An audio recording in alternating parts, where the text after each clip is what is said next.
And now some good news from the royal family. Princess Anne has left hospital where she was treated for minor head injuries and concussion after being struck by a horse. The King's sister spent 5 nights at Southmead Hospital in Bristol after being hurt on Sunday evening. Let's get more on this from former BBC Royal Correspondent Michael Cole. Michael, thank you so much for joining us. Obviously, incredible news that the Princess Royal has been able to leave hospital now. What more can you tell us? Good afternoon, Sophie. Good afternoon, Tom. Yes, good news. I'm sure the Princess Royal was champing at the bit, if I can use an equestrian expression, to be home for the weekend. But, you know, concussion is no minor matter. Hence the 5-night stay at Southmead Trauma Centre in Bristol. The Princess chose not to be pictured as she left hospital. We didn't see her. Her husband, Vice Admiral Sir Timothy Lawrence, issued a very fulsome praise for the staff and thank you to them at the hospital. But what is known is that the Princess will not be returning to royal duties, of which she's a very keen pursuer of such, for the foreseeable future. She was supposed to be going to Canada this weekend. This week she was supposed to have been in Scotland.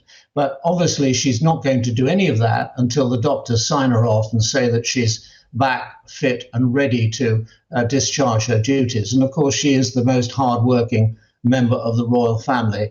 It's worth saying that she has been this route before. 1976, April, she had a very bad fall. A horse rolled on top of her at the Portman Horse Trials in Dorset. And then she broke a bone, in fact, and they thought she couldn't appear in the Olympics at Montreal that year. But she did, and she had another fall and she was concussed there. So she's been through the mill here, but that was 48 years ago. She's a little bit older now. She's 73, 74 in August. So all we can do is wish her well, and I'm sure she'll have her family around her telling her to take it easy. But knowing her, that's the last thing she wants to do. Absolutely, Michael. You so rightly reference how hard Princess Anne, the Princess Royal, does work. I mean, I've got a number in front of me here. Between 2002 and 2022, she carried out 11,088 engagements. More than any other member of the royal family. It boggles the mind just to think about that many engagements. But there's a serious point here, because this comes down at a time of not just a slimmed down royal family, but 3 senior royals to varying degrees out of action.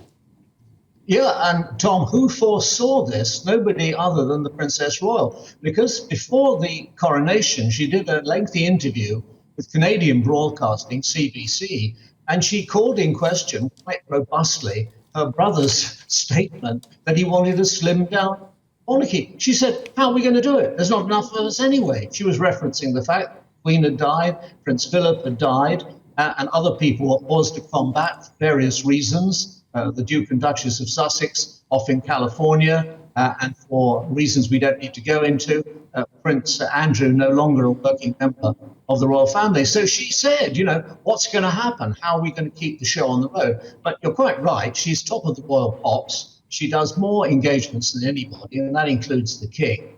And she's immensely popular because of that. She's very much her father's daughter. She's robust in her speech and everything she does. But people like that. They warm to it.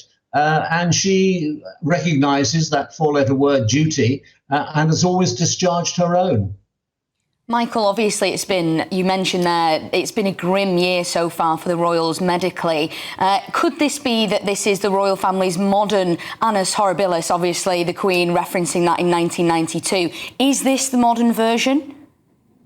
Do you know, that's an excellent point. I hadn't thought of that, but I think it's worth considering because, as you say, Kate, Princess of Wales, went into hospital, the King went into hospital, That was a great day on GB News. I remember I was with you. I mean, we were wondering what on earth was happening. And then the announcements that they both had contracted a form of cancer, the sort we don't actually know. And of course, in addition to that, although she's only a semi-detached member of the royal family, Sarah, Duchess of York, had breast cancer and other forms of cancer, I think skin cancer. So it's not a good year on the health front. On the other hand, when you look at it, I've, strangely enough, never seen, and it's counterproductive, I've never seen the king look so happy, so fulfilled, so within himself. And I did my first television report on him, goodness gracious, 56 years ago when he went to Cambridge, Trinity College, the day he started there. And I've never seen him so relaxed and so enjoying himself. Perhaps, the tap on the shoulder by fate. You've got cancer, make the use of every single day, which is good advice to all of us. Absolutely, and I suppose he knows he has the whole country behind him. Well, Michael Cole, thank you as always for joining us. Really appreciate your thoughts and your expertise.